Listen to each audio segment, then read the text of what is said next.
I'm 1000% not going to say a word about Mark Zuckerberg. That's probably why. 1000%, dude. It's like, oh yeah, you think you're funny? Boom.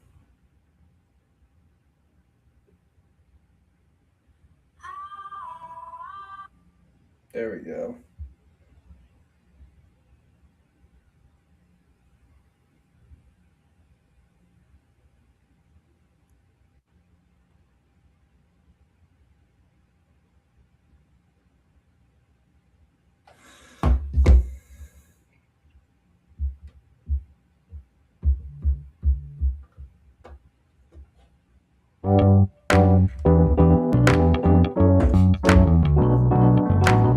Powered by Riverside.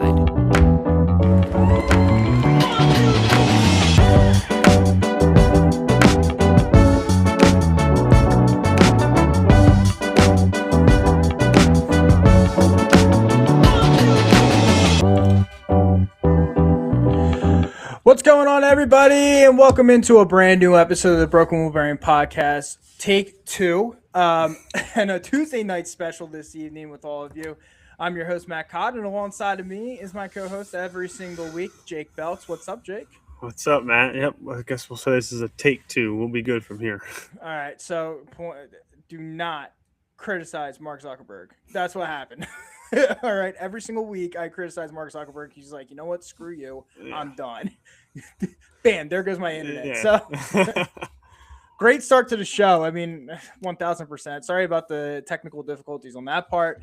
But Jake, loaded show on tap for all of our fans this evening. We went road racing this past weekend. We had the Craftsman trucks. They were down in St. Pete for the doubleheader with the IndyCar series. Then we had, of course, the O'Reilly Auto Parts, and we had the Cup series at COTA this week. Yeah, we did. Yeah, I actually watched that St. Pete race for the trucks. I actually kind of liked. I like that a lot, actually. So I guess the question tonight, I guess I'll ask the audience. We'll kick things off with this: would you rather see the Cup series at St. Pete or COTA? Oh, I'm keeping it COTA. I just saw the St. Pete. I thought St. Pete was pretty cool though for the trucks. I thought it was a really good race too. Yeah, I mean, logistics obviously won't make any sense because unless you do a doubleheader with Indy and Cup on the same day, I don't know. Like I rewatched the St. Pete race with the Truck Series earlier today, and I'll tell you this: I think I would 1000% try it. I really would. I think I would be like, you know what, screw it. Like, why not? I know a lot of people are down on COTA. And obviously, we'll be talking about the race within itself. I mean, how do we feel about the track, all that good stuff. But I think it would be a good alternative. Switch it out, maybe do a doubleheader. Now, this week, we do have a doubleheader with the Indy and the Cup. They will be at Phoenix. Now, Indy runs on Saturday, and then the Cup runs on Sunday. But I would try it. I would. I think it would be pretty interesting. A fun weekend. I mean, NASCAR's all about road courses, so why not? Why not try it, right? You say they're going to be like, oh, it's a good idea. We should add another one. I mean, if they do that, I'm just saying. First heard it here from the Broken Wolverine Podcast. Just saying. Jake, like I said, loaded show on tap with all y'all this evening. Let's get into some sponsorship updates to kick things off. According to jski.com. Again, follow them at jski.com on Facebook, X, and of course by web at www.jski.com. This week going into Phoenix, Buda Baker is going to be a honorary pace car driver for the race at Phoenix. Cardinals, great safety. That's pretty interesting. And same with Dr. Catherine Steele.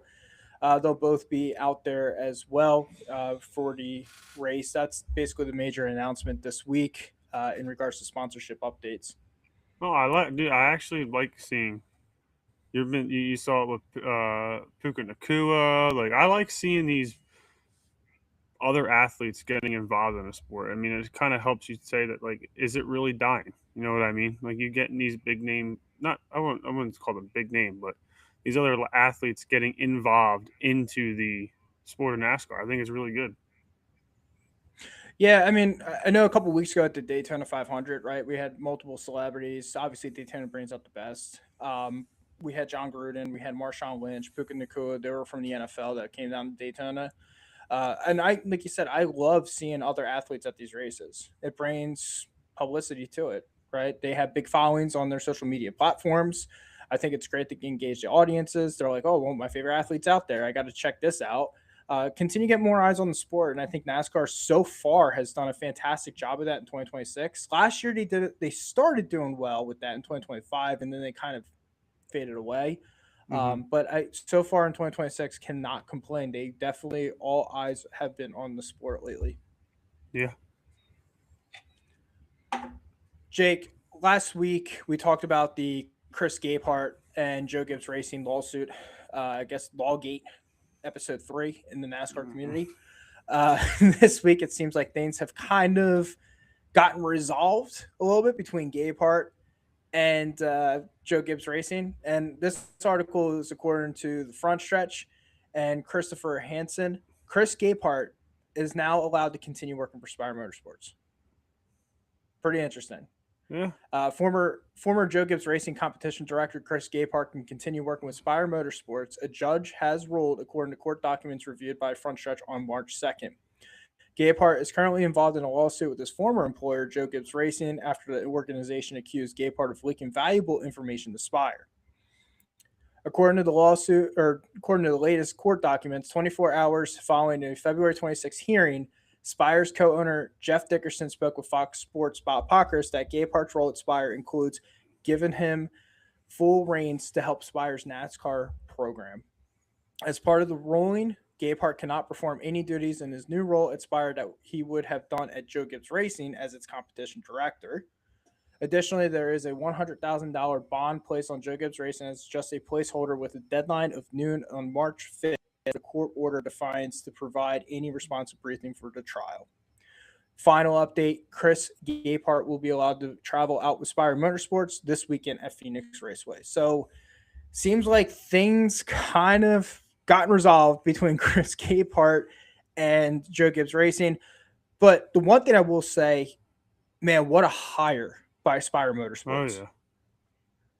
Massive pull by Spire Motorsports. And this is an organization, we talked about Spire for the last couple of years. Spire, I feel like, is just, they're trying to peak and they're trying to get over that hump.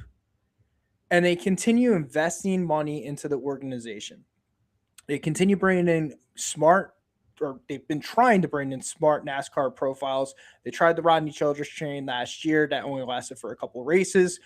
But now bringing in a guy like Chris Gabehart to an organization. Look, Gabehart has tons of success in the Cup Series. He had a lot of success with Denny Hamlin, obviously, as crew chief. I know last year got dicey with the competition director at Joe Gibbs Racing. I know there was a lot of push for him to be with Ty Gibbs more than all the other drivers. But this is an absolute pull, absolute haul for Spire Motorsports. Yeah, I think it's going to be, I just think of one guy. It's going to be huge for Carson Hocevar, I think. Oh, God. Yeah, I mean, Hocevar, McDowell. Think about that too. But McDowell, I like McDowell a lot as a driver. Obviously, he's worked his way up. He's been, floated around within organizations. I think that this move probably benefits him the most because obviously Todd Peterson's his crew chief. They're always willing to do the analytics. Great. Gabehart is a massive analytics guy. Mm-hmm. So you're just double dipping in that category. Yeah. I'm excited to see what he does. But, yeah, I mean, like I said, massive haul, massive pool. Obviously, the trial looks like it's kind of over at this point. I know there's probably going to be more kinks to come out, but I wanted to give all of our viewers tonight opportunity to hear that side of the story because it just broke right before we got on air. That's probably why my computer crashed, to be honest with you. I have all these articles up, Jake, right now. They were like, the computer's like, yeah, I'm done. We're good. Yeah, enough. Again, article, once again, that was from the Front Stretch, and Chris Hansen wrote that. We'll post that up on our Facebook page at the Broken Wheel Bearing Podcast. And with all that being said, too, speaking of our Facebook page, if you're tuning into us live, you enjoy listening to us every single week, follow us, smash the like button on YouTube, Facebook at the Broken Wheel Bearing Podcast. We are on TikTok, and Jake's been absolutely taking the reins on that. Absolutely incredible yeoman's work on that. TikTok is at the Broken Wheel Bearing Pod. Get involved with some of the comments over there. And then again, if you miss our live stream each and every single week, we'll be on Spotify, iHeartRadio, and Amazon Music as well. Jake, before we take the green flag on COTA as well, tonight, for all of our fans that are listening to us live, we will be giving away our koozies once again another week. Jake and I worked on it over the weekend. A lot of good questions coming up. There's going to be 3 chances for you to win a koozie during the episode. You have to be listening to the episode the whole entire time, right? And we'll be dropping the questions after we transition into different topics during every single topic during Coda. Again, you want a koozie? Answer the question. First one to answer the question on the Blown Engine chat line, you win a koozie. Speaking of the Blown Engine chat line, before we get into Coda, let's get into some of the comments on the Blown Engine chat line.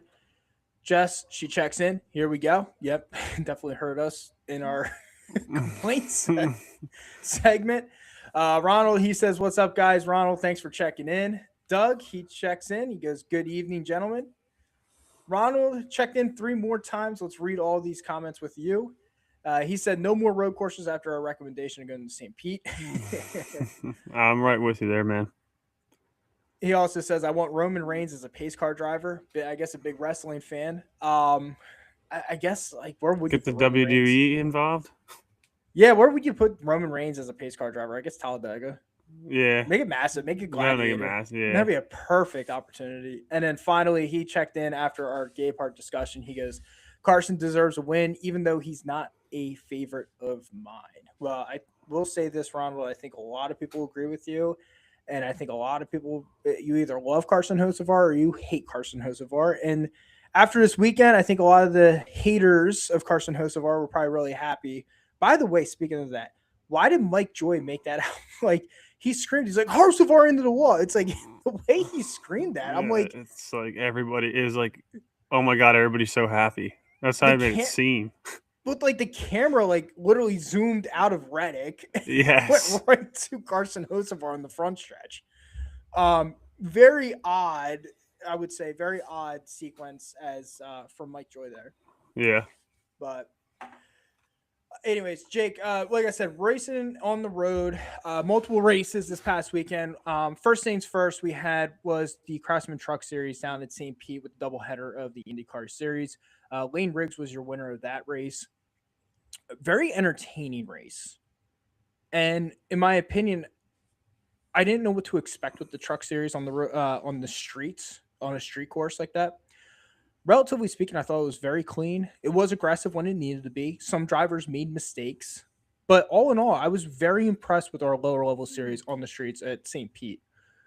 And again, Lane Riggs, one of the guys that should be the clear runner for the championship in that series. He ended up picking up his first win of 2026.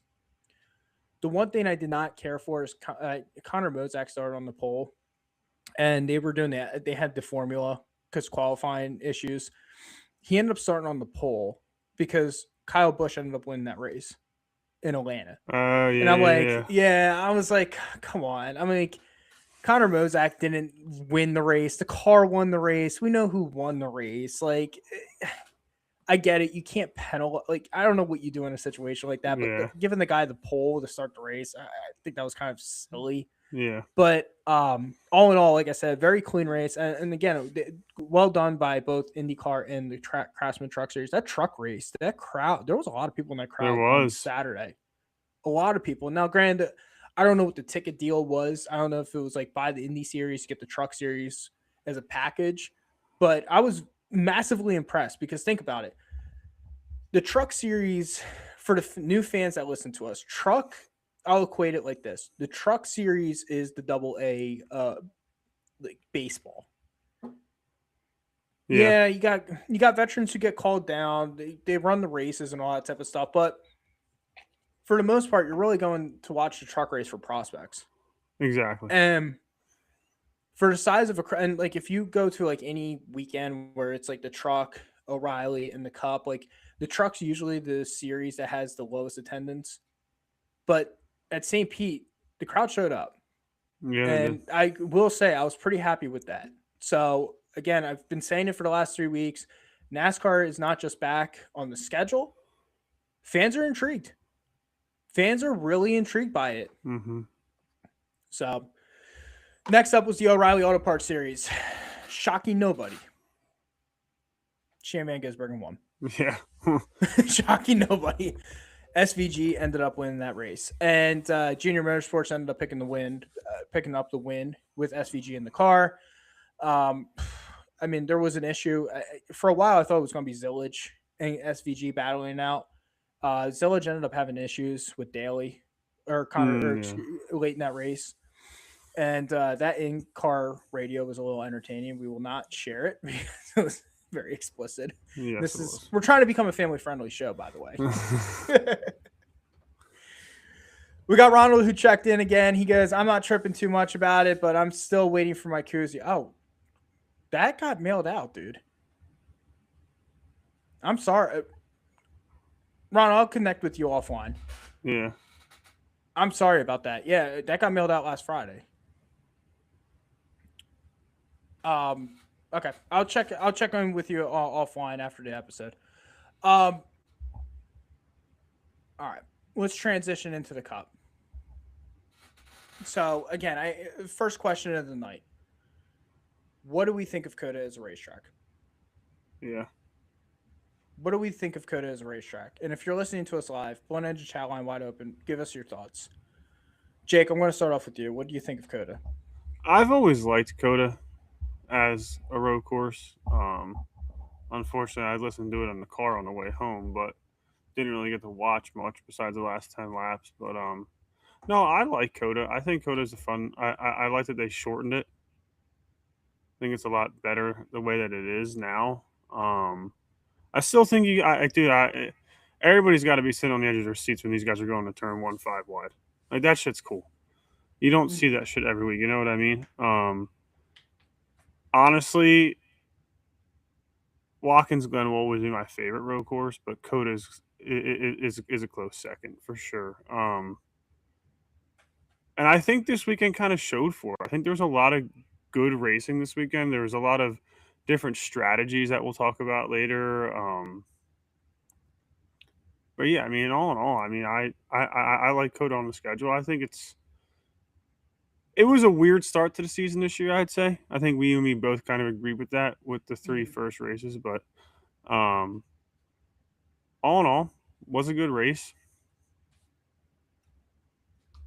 And I will continue to watch COTA. I think COTA should stay on the schedule. Yeah. I will. So going back to your point, right? I do like how NASCAR starts the seasons off. They started off with Daytona, Atlanta, and COTA, the first three races the last couple of years. It brings a unique element to the track or into the season, right? It's basically the first 2 weeks is almost survive in advance. Yep. And then, okay, week number 3, we're going to a road course. And while there's a lot of people that are upset with the results the last 3 weeks, I will say this. If you walked away on Sunday disappointed with what the race winner did, shame on you. Shame on you. That was a total belt to ass moment. Oh, yeah. And for everyone that was questioning Tyler Reddick the first 2 weeks, oh, well, he got lucky at Daytona. Oh, he got lucky at Atlanta. Well, this wasn't luck. No. This was not luck. He was the best car on the track all day. Hands down. And not just was he the best car of the track all day, he was probably, in regards to his driving ability, he made a mistake early in the race. And that happens. But at the same time, the way he managed the equipment on that track is what the difference maker was between him and Ryan Blaney winning, him or SVG winning. And it just felt like he kind of was toying with the field. Because at times it was like, okay, well, Ryan Blaney's catching him. How many times do we hear Boyer? Oh, Ryan Blaney's getting to him. Ryan Blaney's getting. As soon as Boyer said that out of his mouth, guess what happened? Reddick started taking off on intervals again. SVG, on the final restart, SVG got close to him. And then guess what happened? Later in the run, Reddick pulled away. And the intervals got bigger and bigger and bigger. Mm-hmm. That was a total masterclass of what we saw from the race winner. Now, in regards to COTA as a track, what do I think of it? I am very happy they condensed the course. Yes. Because when you look back at some of the races when they were run the full circuit, it got spread out way too fast. It did. really did. And I get it. Road course racing is unique. And everyone goes, "Oh, they're boring. The cars, they get spread out and all that." Well, that's every road course, man. That's Yeah. every road course does that. 2 to 3 drivers figure out the braking zones really fast, manage their cars, manage the tires perfectly fine, and guess what happens? They run away with the win. It's been like that since the course of time. For all the fans that are complaining about road course racing, I get it. It's not the most entertaining, but it's a different, unique skill set. And it's not going away. So It's not going away. I mean, now they condensed it this year on the schedule. They condensed it. They got rid of the Roval. They have Watkins Glen, they have COTA, they have Sonoma, and they have the San Diego Street Course. yeah. So they did eliminate 2 road course races from a couple years ago. But what I'm trying to tell you folks is that it is a unique skill set that you're going to need to have your driver in order to win a championship. Yeah, and I mean, just to touch on it a little bit for the people who aren't road course, I'm not one either, so I'm right there with you. But I saw a video this week of Brad Keselowski being interviewed. People were asking him, "How do you feel about road courses?" He goes, "I don't like them." He goes, "You want to know why I don't like them? Because I'm now a businessman in this sport. I own cars, and I pay money for these cars." And he said it best: road course racing has the least amount of views, the least amount of revenue, and the least amount of fans. Yep. So as a business owner, I see where he's coming from. But he understands it ain't going away. You're going to have to deal with it and figure out how to race them because they're going to be on this. They're going to be on a schedule every single year until who knows when. But I think he put it out perfectly. I was gonna say the one thing that so COTA, I know why the fans are riled up, right? It's more of a Formula One track. The cars, F1 hugs. If you ever watch the F1 races at COTA, the way that they drive on that track it's absolutely art. It's a masterpiece. They hug the turns, they get the car in positions. I mean, it's a really fun race. Now, NASCAR or a stock car in that series is totally different than an F1 car. But that's why I like the condensed version, because NASCAR goes, no, we cannot run the full circuit. We can't have the hairpin turn anymore and then have them running down that backstretch as fast as possible going into basically the stadium section. So they condensed it. They created more braking zones. They created more passing opportunities. And that's why, for me, I would never get rid of COTA, because I think COTA brings a unique challenge to these drivers. Yes, they are running some of the turns that the F1 guys do, and the cars turn as effectively as the F1 cars. No, they don't. That turn 1 is crazy. Coming off the start finish line, going up, turn 1, that's an insane turn. Mm-hmm. That was specifically designed for open wheel. That was. Yes. But you can't tell me that that's not entertaining. It's my favorite turn of that race. It's a great turn, right?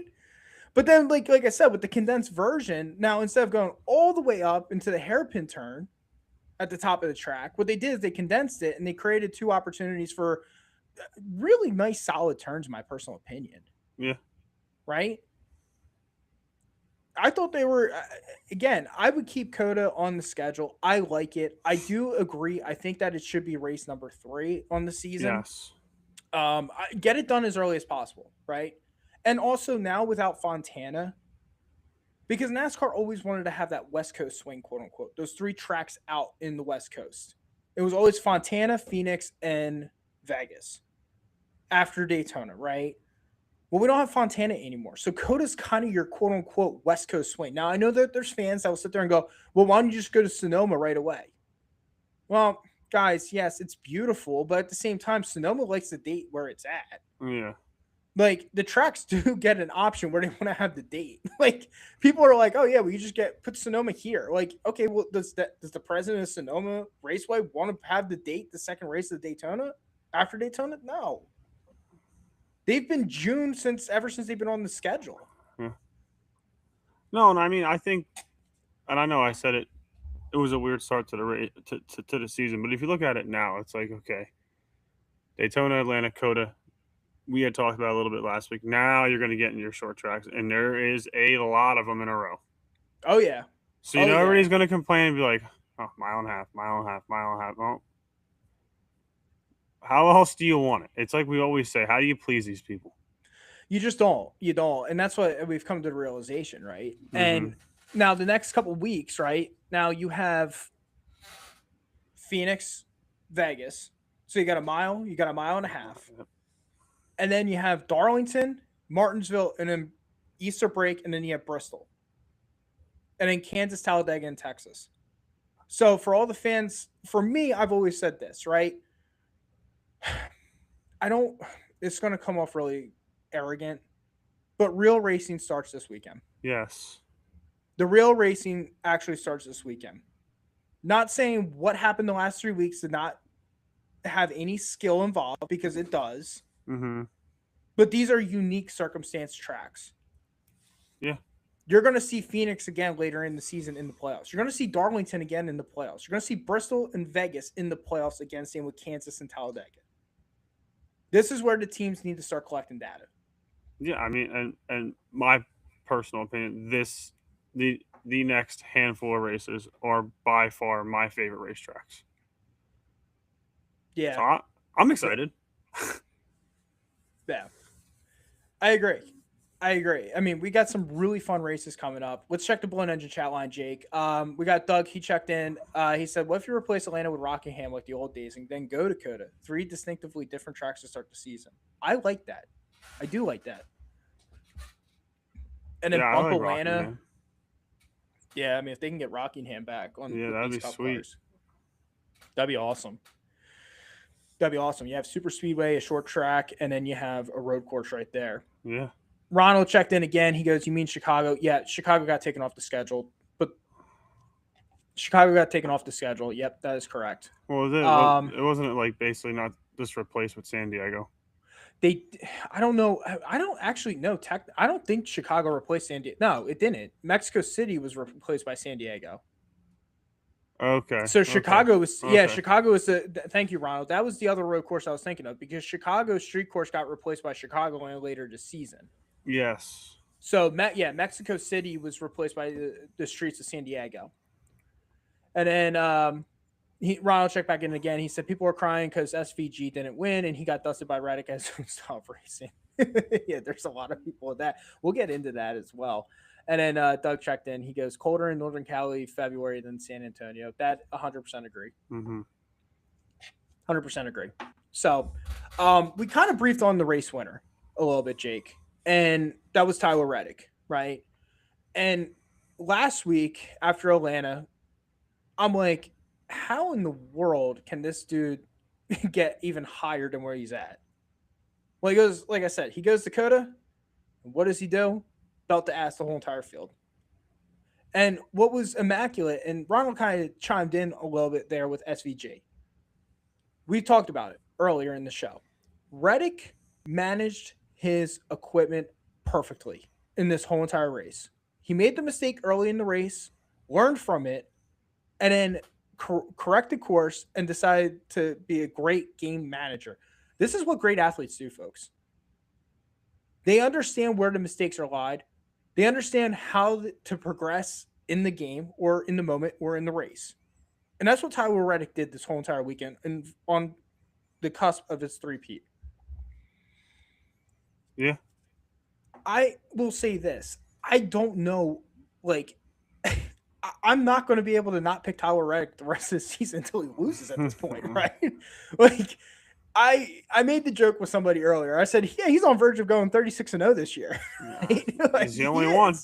Realistically, he is, but it's not going to happen. But no. Tyler Reddick at the end of the season, I mean, I'm going to ask the audience tonight. I mean, how many wins do you see from this 45 team in 2026? He's got 3 already. I'm going to say 6. I think 6, 7 might be in striking distance. Now, last year, Christopher Bell ended up winning 3 in a row, and then Bell got cold, and Bell didn't win again until Bristol. So Bell only ended up with 4 wins. But the way that Tyler Reddick is driving right now, and again, Daytona and Atlanta, okay, you can call this fluke because it's super speedway. But what he did at Coda, it's just like, man, the confidence is just rolling with this organization. He's on a tear, man. He's on a straight tear, and and the comments of rigged, this, that, it's just got to Oh come God. to an end. I saw it all over freaking Facebook, all freaking week so far. I'm like, give it up. Do you think NASCAR wants a team who just freaking sued them to be winning? Like seriously, like in all means, make it make sense. I'm just so over it. The guy is driving immaculate. Give it to him. And this week showed it, like you said. Like he really raced good. Like there was nobody who really could touch him. Like yeah, like we said, Blaney was up there, but Blaney wasn't passing him. No. He toyed with the field. In the late stages of that race, he was playing with them. There was one caution for incident in that race. Yeah. And that was for Ross Chastain. Right? And on that final restart, yes, SVG made a hell of a move. And he got himself into second place. And made a run at Reddick at one point. I don't know if SVG burned up his equipment to get around Reddick. But Tyler Reddick, it just felt like as soon as SVG got close, yep, there was like, okay, now hit the gas and get move. And Reddick's lap times just got faster and faster when everyone else was getting slower. I mean, if you looked at the clock and the time that he got around that track late in that race, I mean, he was hitting 140 seconds while the rest of the field was hitting 142 seconds. Yeah. Yeah, there was times that the field, there was times where the field kind of caught up where it was like, yeah, they ran like 140.26 and Reddick ran 140 point, let's say 37. But then the next lap, all of a sudden, Reddick hits the fastest lap. Mm-hmm. Like that is what I came away with and what I gathered from Sunday at the road course is Tyler Reddick the new road course king? I personally want to put him there because just one. 100% he beat SVG at his own game, but throughout the race, and you can kind of see, I don't think SVG's car was set up right, and I don't think. I know they were talking about it in the booth a little bit. It looks like he has no grip, and he was kept saying on the radio, "My tires are wearing very fast. I can't save them. Like I don't know what you want me to do. I'm trying to catch this guy, and I can't save the tires." And Reddick's just over here pulling away. See ya. Yeah. I just think it wasn't all in all. I don't think it was a bad day for SVG. I just don't think that his car was where it needed to be for him to dominate in a race that he should have dominated. Now, the one thing is too, going back to SVG, and for the fan, and granted, SVG is probably one of the best road racers we've seen come into the series in a very long time, right? And I always will give him his roses. SVG always has problems at Coda. Yeah. SVG is not a serious threat at Coda. Whether it's there's something about that track, and again, the track is designed for F1, and maybe it's just something that he has not comprehended yet. Because and going back to kind of our original point about what do we feel about Coda, why I like Coda is that not just is it a road course and you can rip around that track as fast as possible, you need to save and preserve your equipment. You need tires are very critical on that track. Yes. And in regards to Reddick, again, going back to the strategy, ended up saving his tires, saved his equipment, ran the car when he needed to run it hot, slowed it down to preserve the equipment. Yep. And that's what makes Tyler Reddick so unique as a driver. So unique. Yeah.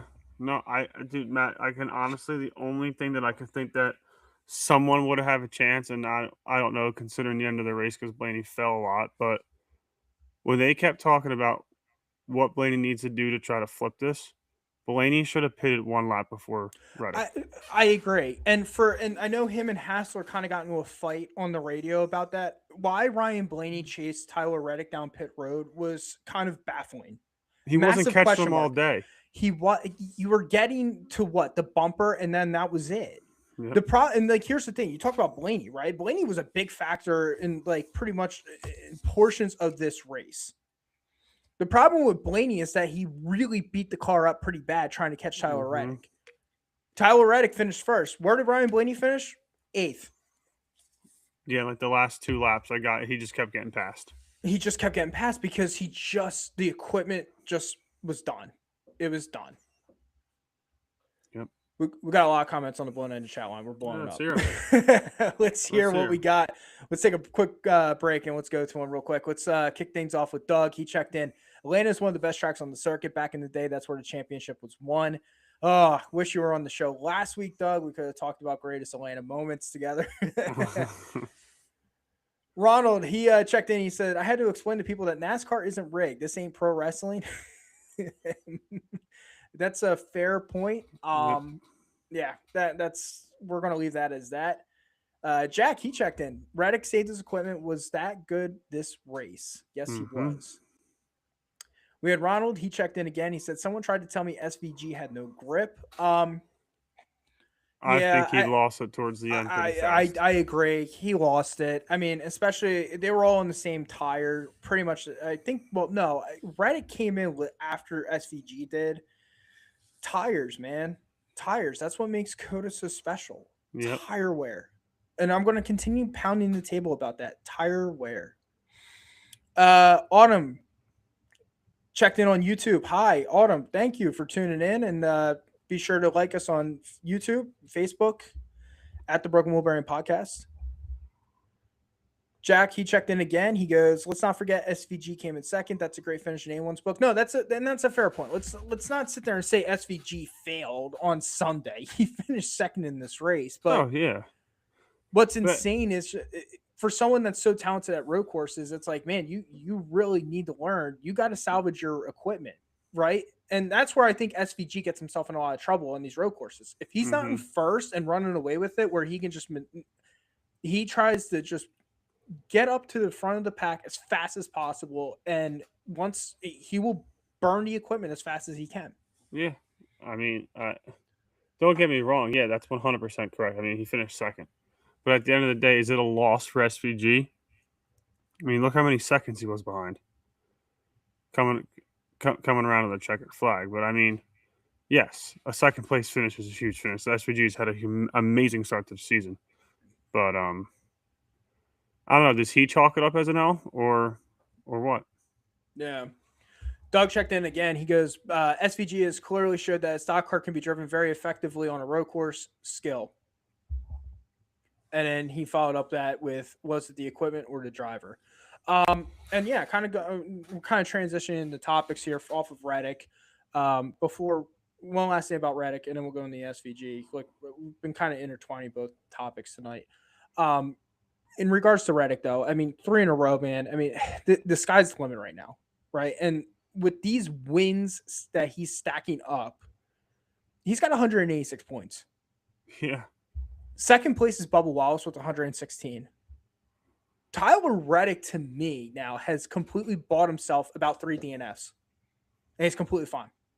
Yeah. Yeah. But no, you're right. Jake, let's transition into SVG. Like I said, we've been intertwining both those topics of conversation tonight, and it's so fitting too, because we had Reddick, who ended up winning 3 in a row, but then we had SVG, the king of the road, finishing second. But before we continue talking about SVG, let's get to question number 1 for our koozies. All right. So whoever was if you were watching the race to the end, me and Matt's boy Alex Bowman pulled off the track and removed himself from the car. Now the car did go back on the track, but our question was, who was the driver that finished the race for Alex Bowman? And again, in order to win the koozie, gotta be the first one to chime in on our blown engine chat line, and with the correct answer. You have to have the correct answer. And once you get the correct answer, We'll contact you after the end of the show. We'll announce that you were the winner, and then we'll contact you after the end of the show, and we'll mail it out for you. So, Jake, repeat that question one last time before we get into SVG. So Alex Bowman pulled off the track, went behind the wall, removed himself from the car. Our question was, who replaced him and finished the race? Yeah. For the 48 Ally car. A very weird scenario too, by the way. Very weird scenario, but we'll talk about that after someone answers it. But yeah, so going back to SVG, right? And let's go back to Doug's comment. He said, was it the equipment or the driver? I'm gonna say it's combo. I think it's both the equipment and the driver. I was gonna say driver, right? I was gonna say driver, but then it makes me think the guy finished second. Mm-hmm. Was it the equipment? Because do you usually ever hear SVG complain about his car when it comes to road courses? No. Yeah. And he was on that radio a lot saying, I can't get grip. Basically this car's not set up right. Basically, if you want to dumb it down to dumber terms. And you could tell the car was falling off.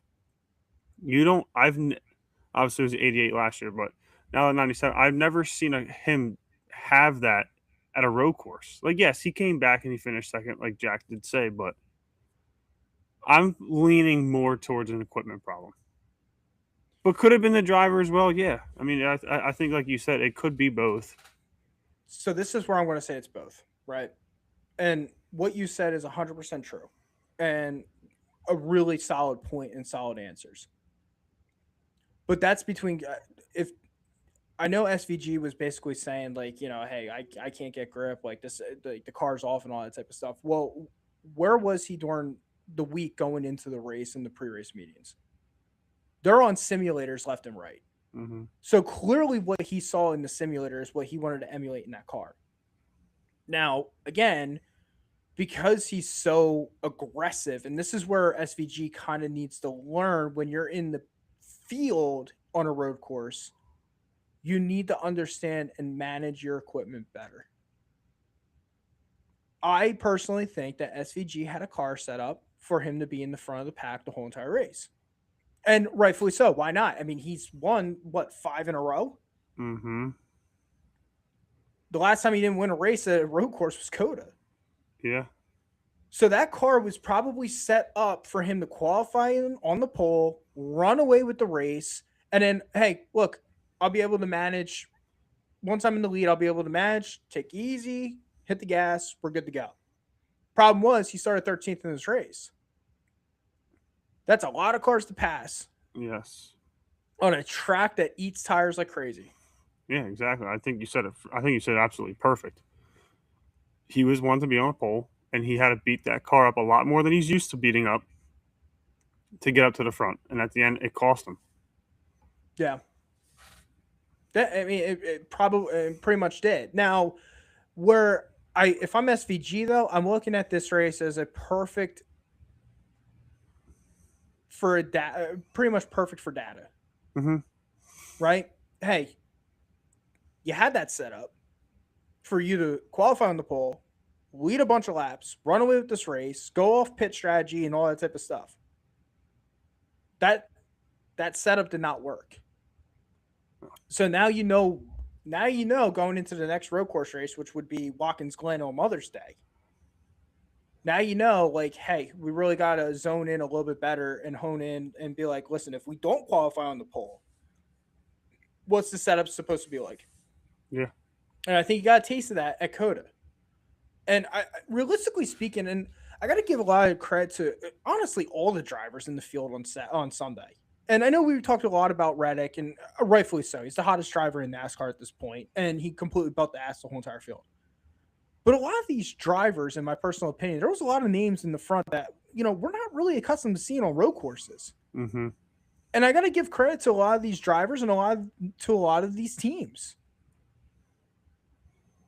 Road courses are part of this schedule. This is not the old early 2000s NASCAR where there's 2 a year. If you're not good at road courses, we'll put in a road course trainer. We'll see you next week. And it really doesn't kill us in points. You got 4 road courses this season. Look at Ryan Blaney. I know Blaney won at the Roval in 2018. That was more to me. I don't ever want to say a win's a fluke because I hate when people say that. But Yeah. if Jimmy Johnson doesn't spin out Martin Truex Jr. in that race, Blaney doesn't win at the Roval. But Ryan Blaney was running second for a good portion of this race. Yeah, he was. There was a lot of drivers, in my opinion, that elevated their game. And I think that was the whole, like, kind of going into this weekend, Jake. That's what I wanted to see from a lot of these drivers. Because going out of this 2025 season, they go, we need to be better to get past SVG. SVG was the standard up here. They needed to at least meet halfway. And I think a lot of these drivers in road course race number 1 in 2026 did a great job of proving their talents. They've gotten better. Yeah. Now, a lot of these drivers, like I said, Blaney ended up burning up his equipment. Now, listen, you go back to the shop, you go, hey, this is what I have in my notebook. We can't do that again. Now it's kind of like we gotta meet it in the middle in regards to saving the equipment, saving the tires, and being able to have the speed and also the pit strategies, right? We talked about it with Ryan Blaney. Why did Ryan Blaney pit when Tyler Reddick pitted? You weren't going to get around him. You had to pit in front of him a lap before or a lap after. Yep. And preferably, if you're in second, you most likely have to pit the lap before because then you can put distance, hopefully catch him coming off pit road and put distance on him. Jake, another driver I wanted to talk about this weekend, and I know he's been a hot rookie to start, or a hot rookie topic that a lot of people were kind of excited to see this weekend at COTA. That was Connor Zilisch, right? And yeah. I will say this: let's not scoreboard watch what Connor Zilisch did this weekend. Zilisch finished this race in 14th, started 25th, very underwhelming. But the dude, how many times did he get spin out in this race? Oh, yeah, and he still made himself up to the – he was in the top 10 at one point. At one point, he was the fastest car in the track. Yeah, he was. Right? Going into that final pretty much pit stops. And they were even talking about it on Fox in the booth. They were sitting there going, they're like, yeah, if that 88 can just pit at the right time or gets a caution, that 88 is going to be a player. He had the speed. Yeah. Unfortunately, rookie mistakes happen.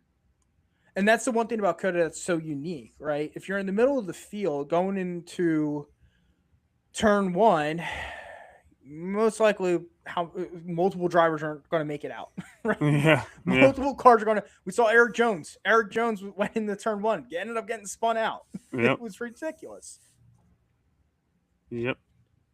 Nah, but I think you said it perfect. Maybe it was when you and me were just talking, but I think I might have had my prediction wrong for when Zilisch gets his first win. I think I picked Michigan. Yeah. I think it's going to come sooner than that. So I was optimistic of what I saw at COTA. But I feel like if he gets a win before Michigan, it would be Watkins Glen. Yeah. I still again, coming out of COTA, we have Phoenix, we have Vegas, we have Darlington, Martinsville, and then Bristol. The next 5 weeks are really going to tell us what that 88 is. The next 5 weeks are going to really tell us what Connor Zilisch really is. Because now it's like, okay, we're off the super speedways where anything can happen. We're done with the road course for a little bit. We're on traditional tracks without any plate restrictions. So I'm interested to see what I'm excited to see what the next 5 weeks is with this 88. And like I said, where I said he was probably the most overrated driver going into the season is because of the rookie curve coming into the Cup. Yeah.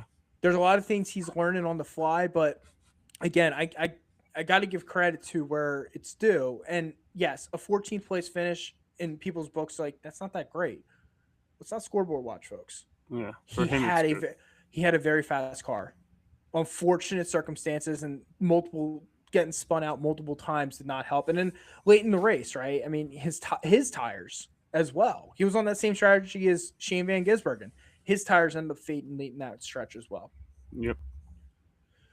Jake, let's check into the Blown Engine chat line. A couple more comments chiming in, and then we'll do question number 2. We're still looking for question number 1 answer, by the way. Ronald, he checked in. He goes, how's Bubba second in points? What has he done? Let a lot of laps last week. Yeah, and Daytona as well. He said, "Was it Daly? I forgot." LOL. No, it was not Daly. And then he checked in again, and he said AJ fell off on road courses. Not sure why he used to be a good on them. I think he's still good on them. I think he had and obviously we'll talk about it later, but I think his cooling suit was a big factor on Saturday. I mean, on Sunday. A massive medical issue. Yeah. Like I said, we'll talk about that in a little bit. I mean, he did finish ninth in this race. Going back to that point on why he used to be good on him, why did he fall off? I think Colleague Racing's in a weird limbo right now. Yes. You also have to understand AJ Allmendinger's on Colleague Racing equipment. Colleague is so focused right now on Dodge. They're focused on Ram. About the truck series. They're all about the truck series. There's 5 of them there, and I feel like the Colleague Racing's kind of in a lame duck situation with Chevrolet. Yeah. Chevrolet's like, well, we know you're leaving for Dodge eventually when they come to the Cup, so we're going to kind of cut off communication. That's where I think AJ's at this point. I don't expect AJ Allmendinger to be a threat on road courses. I kind of faded him going into the season just because of the whole Ram situation. So, all right, Jake, let's go to question number 2. All right, question number 2. Who did Ross Chastain battle for the win at COTA in 2022? Little hint, that win gave Trackhouse Racing their first organizational win. Ooh, it's a good one. Again, first one to answer on the Blend Edge chat line gets a koozie tonight. We'll mail it out this week. So that's a great question. Yeah. See how many people remember COTA that well. All right. Well, people are chiming in on the question this week. Let's talk about a couple disappointment of drivers from you and myself. We're going to do 2 driver disappointments this week. Jake, we'll start off with your first disappointment. Well, I wasn't going to say him because he had a really good race, but Ryan Blaney at the end of the race was a huge disappointment because he was good all day. I was disappointed in Alex Bowman because Alex Bowman I personally think he's good at road courses. And you might have to correct me on this. Doesn't he have a pretty good driver average finish at COTA? Yeah, he does. He was a disappointment. But again, was he sick going into this week or something like that? Mm-hmm. And with the cooling suit going out, just destroyed him? Yeah. Bowman was was a massive disappointment, qualified 16th. Going into this week, going into COTA, he was within the top 5 of average finish at COTA. Mm-hmm. Strangely, uniquely good at this track. Last week I ripped Alex Bowman. I said he was probably one driver that's racing himself out of the seat so fast. I'm going to give him a little bit of a break. Like you said, he was sick going into the race. During the race, you could hear it in the in-car communications. He was just like completely zonked out. And then again, he ended up having to get replaced later in the race. They put the car back on the track to basically just get organizational points at that point.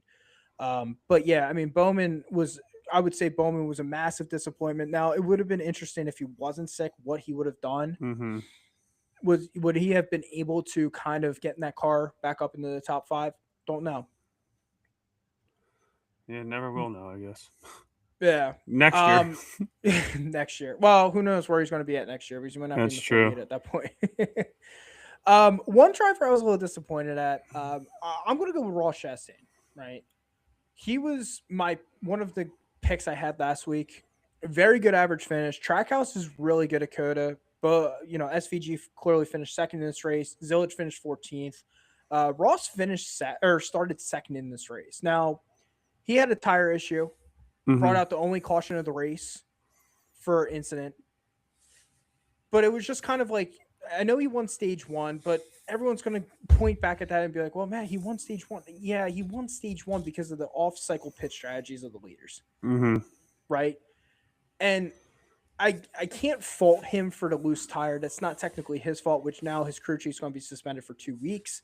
Yeah. But at the same time, it's like, damn, it's like you talk about a driver who's at the highest of highs coming out of Atlanta, almost win that race. You come to COTA, you're feeling pretty good, right? He's very good at average finish at COTA.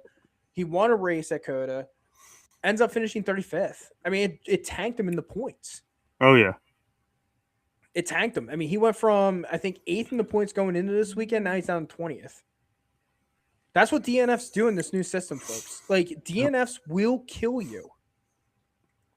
So my first disappointment of a driver was Ross Chastain. Do you have a second?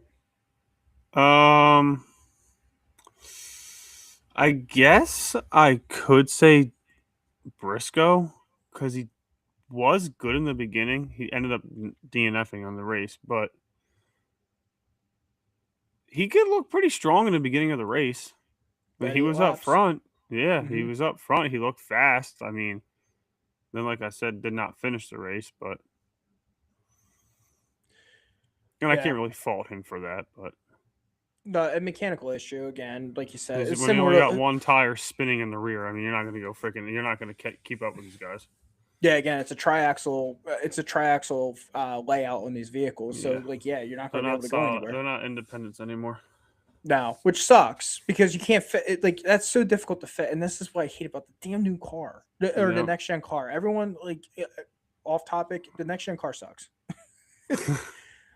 Again, I was happy he ran the 750 package, but for God's sakes, man, like this triaxle is so annoying because again, it cost Chase Briscoe. I mean, not saying Briscoe would have won if it wasn't a triaxle. I mean, but he could have came down pit road.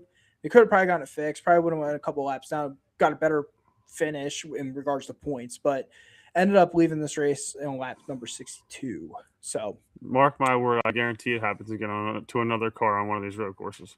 Yeah, I wouldn't be surprised to see it on a Toyota either. Yeah. They always seem to have the mechanical issues. Yep. They did it the last couple of years. My second driver that I was pretty disappointed with was Kyle Busch. And I'm sorry, Kyle Busch fans, but Kyle Busch last year led the most laps at the track. Ended up qualifying 30th in this race. Did finish 12th. Managed to salvage the day, but just was a non-factor.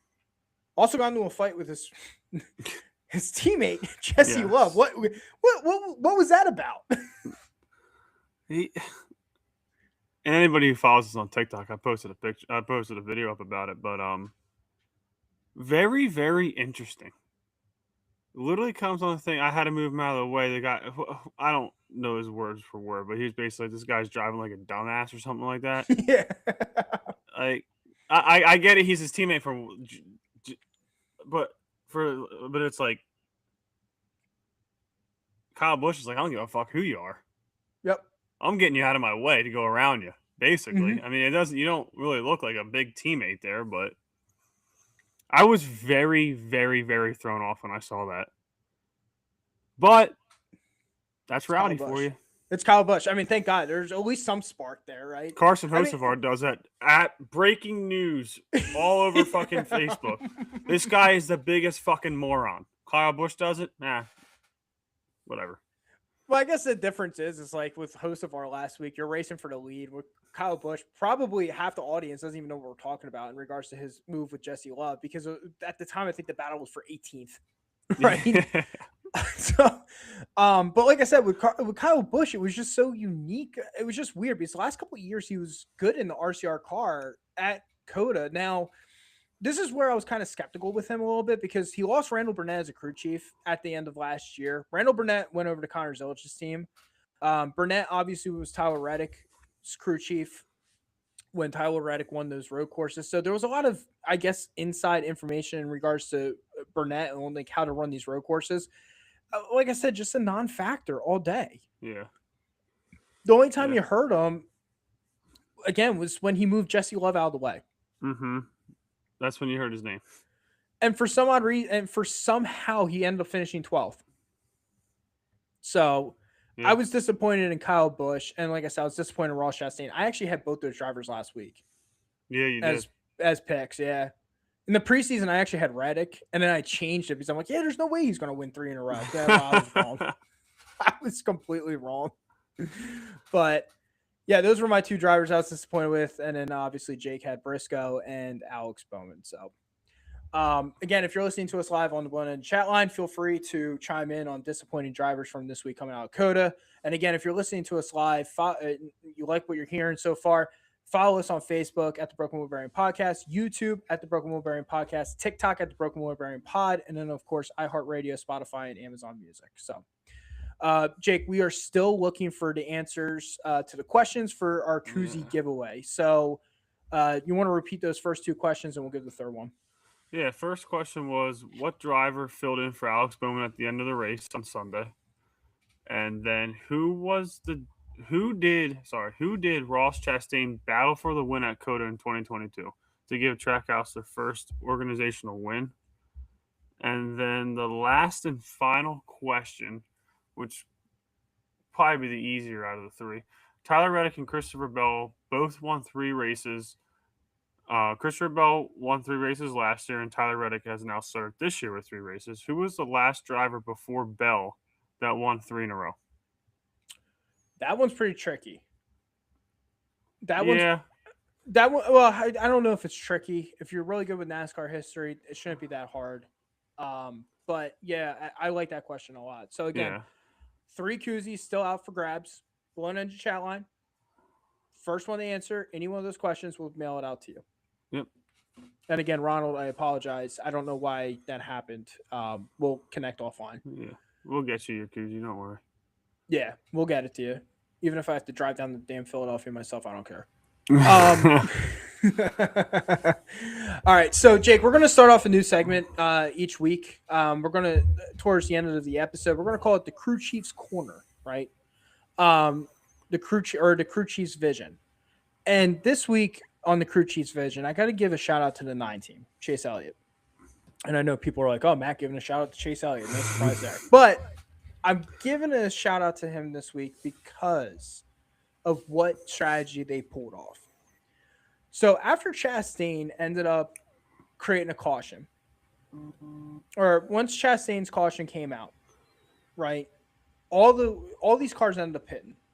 The 9 car didn't. And Mike Joy and Clint Boyer and Kevin Harvick in the booth kept saying the car that's on the freshest tires of the front pack is Chase Elliott. And everyone and their brothers sitting there going, when did Chase pit? Because he didn't pit with the crew. He didn't pit with that pack that ended up pitting on the caution. He ended up pitting a while ago. What are they talking about?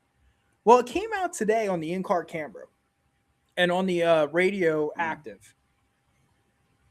Chase Elliott, when they saw that Chastain's tire was coming loose, the 9 car came down pit road before the caution waved. Ended up getting 4 fresh tires and getting back out on the track, and then the caution flew.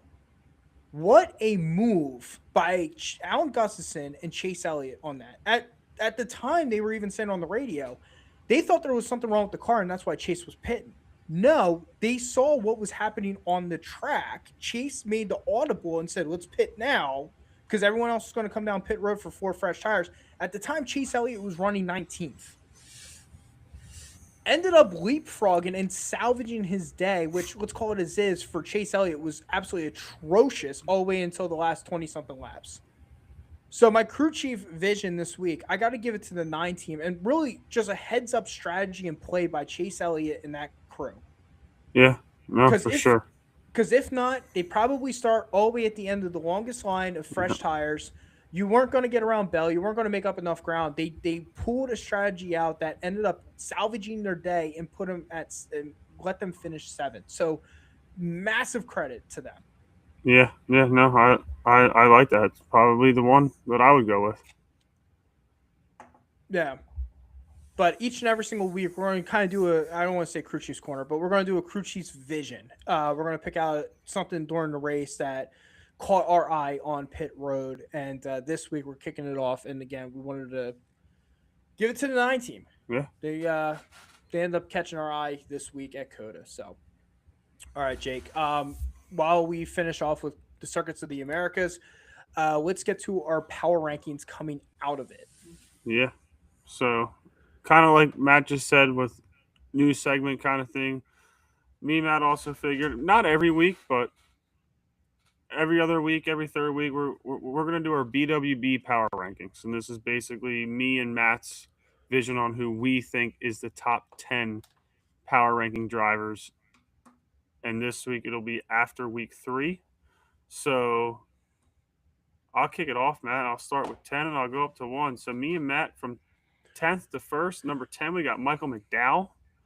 Number 9, we went with Brad Keselowski. Number 8, we went with Christopher Bell. Number 7, we went with Kyle Larson. Number 6, we went with Joey Logano. Number 5, SVG. Number 4, Bubba Wallace. Number 3, Ryan Blaney. Number 2, Chase Elliott. And number 1, which should be everybody's at this point, Tyler Reddick. Yeah. I don't think anybody in the world can argue with us about Tyler Reddick being the number 1 driver in NASCAR coming out the first 3 weeks. And if you do, please put it out in the Blown End chat. Yeah. I want to hear your argument right there.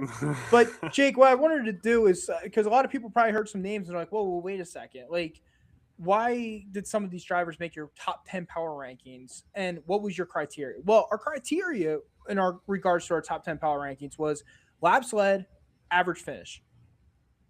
We want drivers who are in the front with a good average finish and are sitting pretty in the points at the moment, right? Yep. And again, for us, going with McDowell, 15.6 average finish. He's led 15 laps. That team is full of strategies. And, man, it's so exciting for the 71 team because, for me, that is a group that may end up backdooring a win. I don't know if it's going to be over the next couple weeks, but, you know, I think Talladega, you might see some wild strategy that they pulled at Daytona. So I like Michael McDowell at number 10. Brad Keselowski at number 9, right? In regards to Bad Brad, he's got an average finish of 14th. He sits 12th in the points. He's led 10 laps. But what's most impressive about Brad Keselowski, and more so the credit where credit's due this past week, he even said he didn't know if he was going to race COTA with all the twists and the turns and down and the shifting and all that type of good stuff.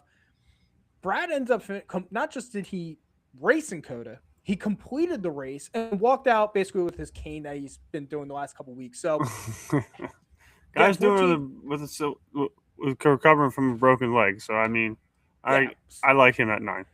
Yeah, 14th average finish. I mean, right now for the first 3 races, and what's called is this. He is, talk about anybody. It's been like absolutely garbage on road courses. Brad Keselowski right there. Number 8, Christopher Bell. Yes, Christopher Bell's average finish right now is 19.6. A lot of people are probably scratching their head. Well, why is Bell, you guys, wait average finish? 18 laps led. Listen, he probably secures a top 5 at Atlanta. If maybe the win if Carson Hocevar doesn't end up getting into him.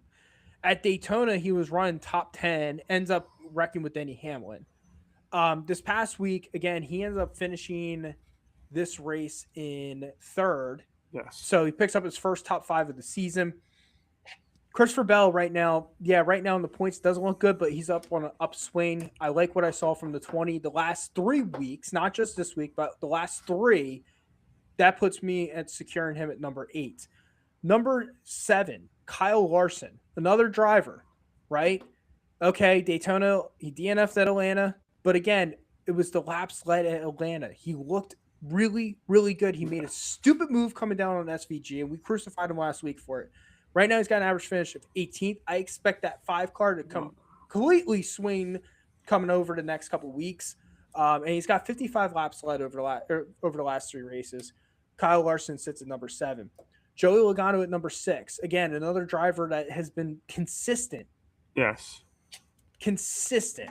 35 laps led. He's got an average finish of 12th. He sits 6 in the points. I like him at number 6. With SVG sitting at number 5. His average finish over the first 3 races, don't look now, but it's 12.66.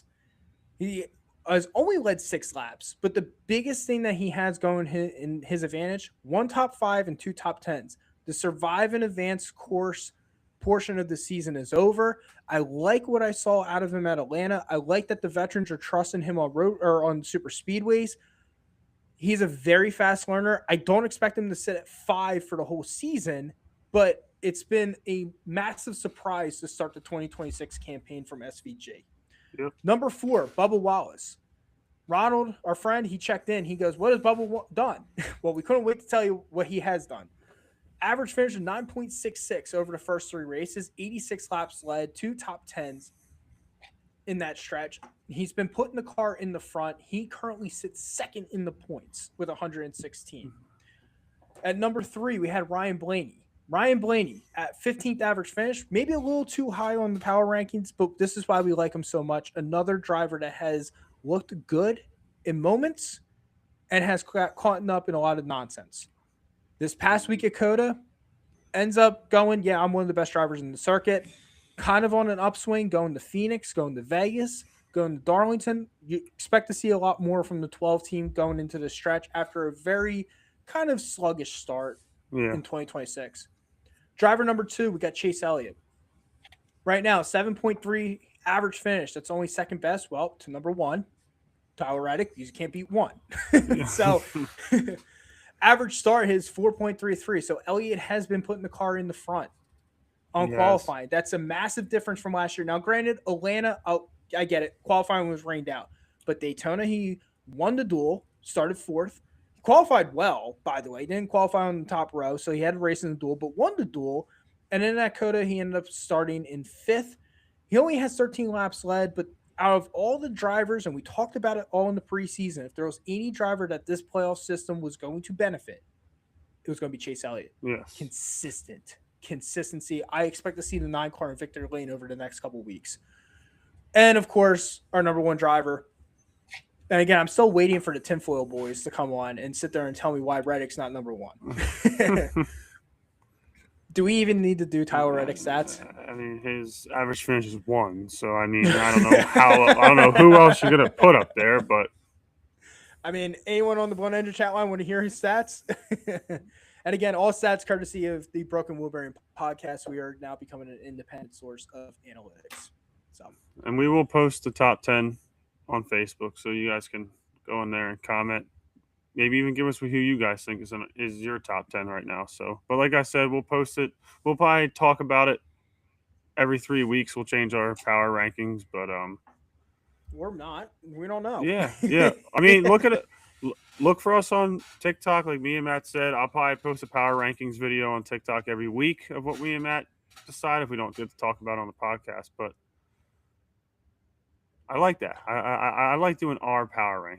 What we think is the top 10. You know what I mean? Becoming independent. Becoming independent, right? Here we go. First comment before we get out of Coda. This isn't quote, so he's joking around.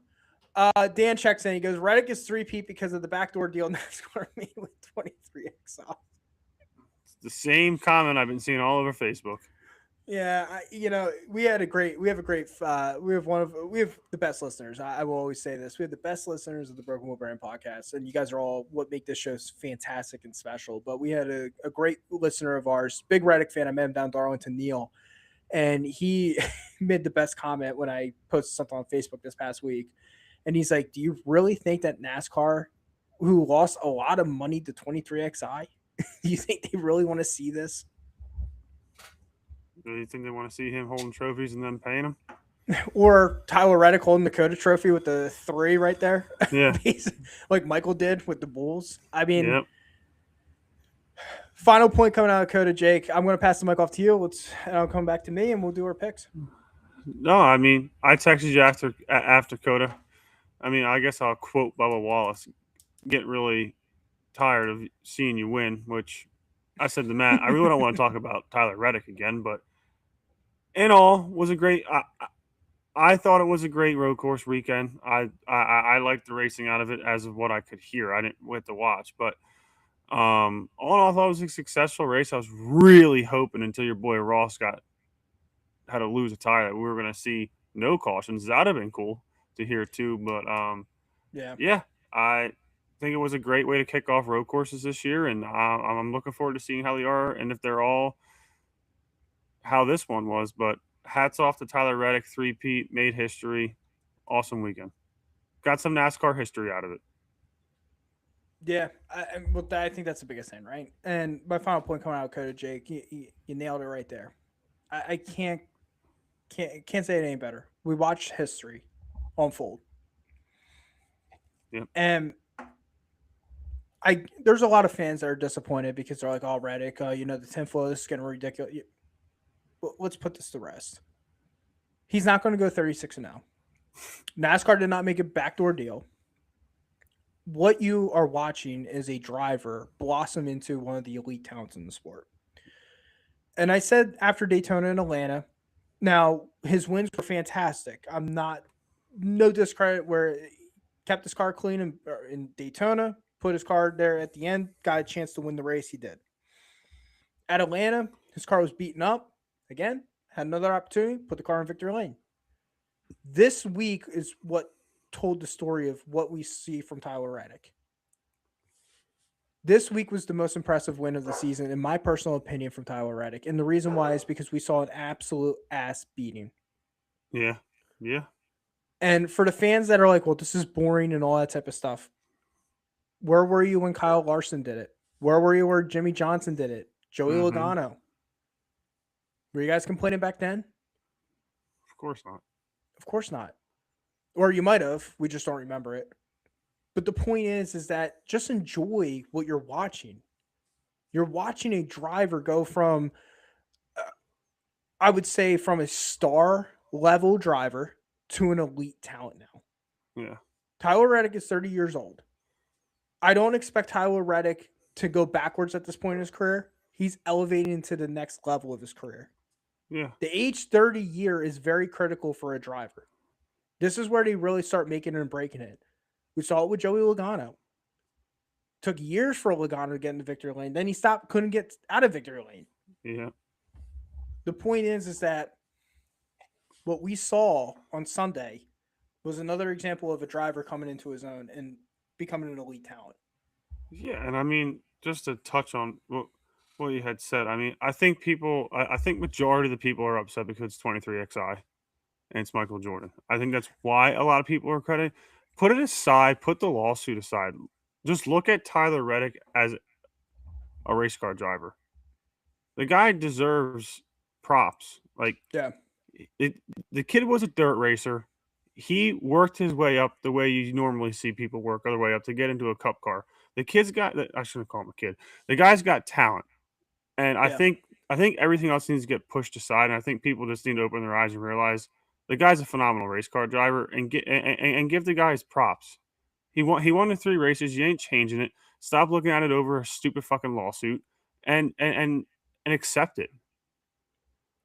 And I think to start the season off with the 3 wins they did, again, like, I mean, anyone can win Daytona, anyone can win Atlanta. That's what the general conception is. Yeah.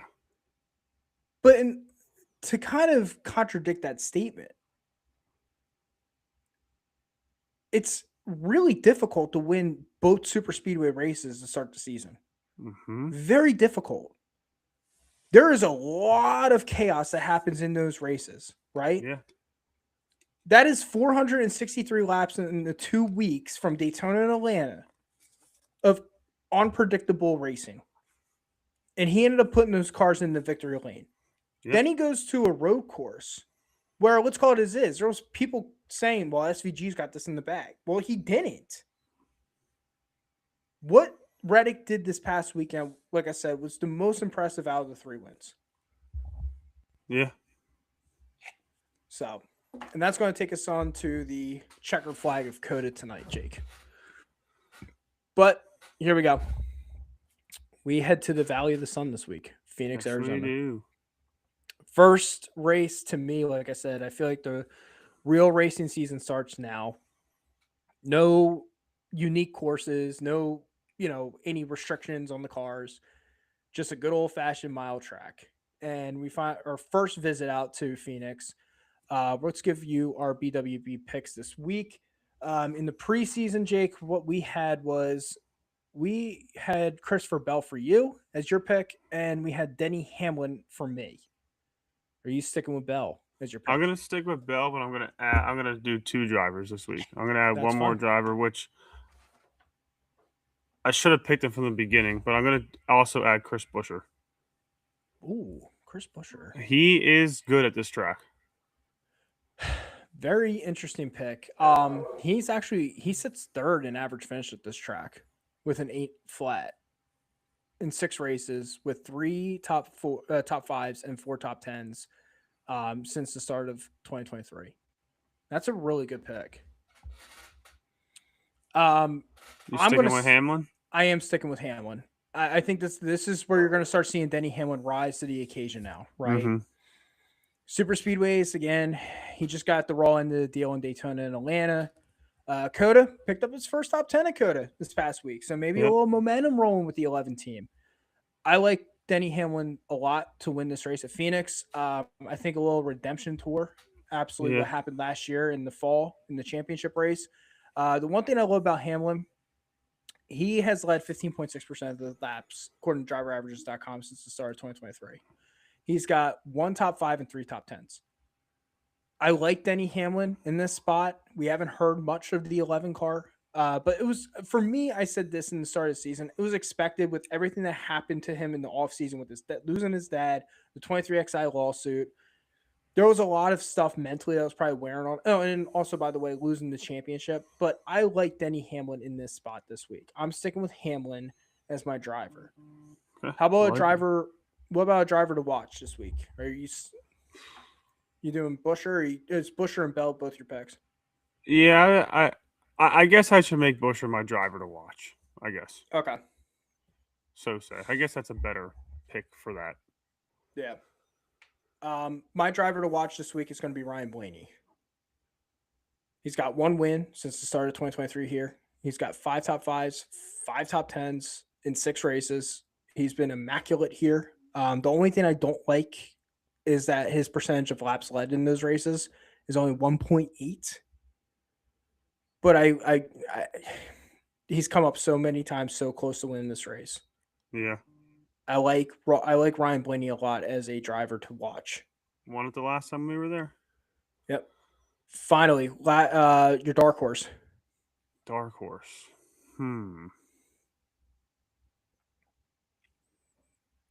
I'll go William Byron. William Byron. He's won here. Yeah. He's won. I'm going to pick him after because of what happened to him at the championship race. I'll just pick him. Yeah. The dark horse for me this week is going to be Josh Berry. Okay. 14.2 average finish. That puts him 13th among active drivers right now. Since the start of 2023. In 5 races, he's got 1 top 5, 3 top 10s. Remember last year in 2025, we were in the West Coast when Josh Berry ended up winning a race. Can history repeat itself? I don't know if it will repeat itself, but I expect that 21 car to actually be a legit threat this week, which we haven't seen much of since pretty much his win at Vegas. Yeah. So I like Josh Berry as my dark horse this week. So cool. Jake, you're going with Christopher Bell, Chris Buescher, and William Byron. I'm picking Denny Hamlin, Ryan Blaney, and Josh Berry. I like them all. Don't pick any of them if you're betting. Don't pick any of them. Go to the casino right now and go pick somebody. Go pick Kyle Larson, please. Believe it or not, Kyle Larson doesn't have a win here. Never won. 2023. He's won his only win at Phoenix was 2021 championship race. Yeah. That was his only win here. And it's crazy too because he's got the best average finish among everybody in the field at 5.2. And he's led 11.4% of the laps. So a lot of them. That's a lot of laps, yeah. So cool. That's going to take us to our checker flag on tonight's episode. Racing on the road. First weekend that we saw all the road course racing. So we got it all out. Again, we appreciate everyone chiming in this week on the Broken Wheel Bearing Podcast. Love what you're hearing. Follow us on Facebook, YouTube at the Broken Wheel Bearing Podcast. If you missed us on our live stream, we will be posting up on Spotify, iHeartRadio, and Amazon Music. Go smash the follow button. If you have friends that are getting into NASCAR, feel free to have them follow us. We want to be your voice in NASCAR. We're the voice of the fan. We have no background in NASCAR whatsoever. None. We don't work for NASCAR. We have never driven a car. We just love watching it. So let us be the voice of reasoning and the voice of the fan for you. Really big on TikTok, by the way, at the Broken Wheel Bearing Pod. That guy right there, big social media guy, Jake. So, again, follow us on all of our social media platforms. Again, nobody got the koozie giveaway this week, though, by the way. I guess we can. I mean, do you want to post them on? Make a post on Facebook and see if anybody answers. Yeah, we'll probably post it tomorrow. All right. Probably post it tomorrow, and then we'll obviously have our Thirsty Thursday giveaway as well. Yeah. So if you're on if you follow us on Facebook, we have the Thirsty Thursday koozie giveaway. We'll do a question of the week, and then whoever answers will give a koozie away. Ronald, like I said, I'll check in with you offline in regards to your koozie. I apologize about that. I don't know what happened because the other people that ended up getting koozies at the same time as you, they got their koozies, so may have been something weird. But we'll check in with you after the show this week. And then with all that being said, Jake, racing in the Valley of the Sun. Yep. And then next week we'll be live back on Wednesday night at 8 p.m. This week was a little bit of a fluke. But again, we appreciate everyone making the adjustment, tuning into us. And with all that being said, guys, enjoy your wonderful race weekend at Phoenix, whether you're there or at home. We'll chat next week. Have a wonderful night, guys. Have a wonderful night. Be safe. Goodbye.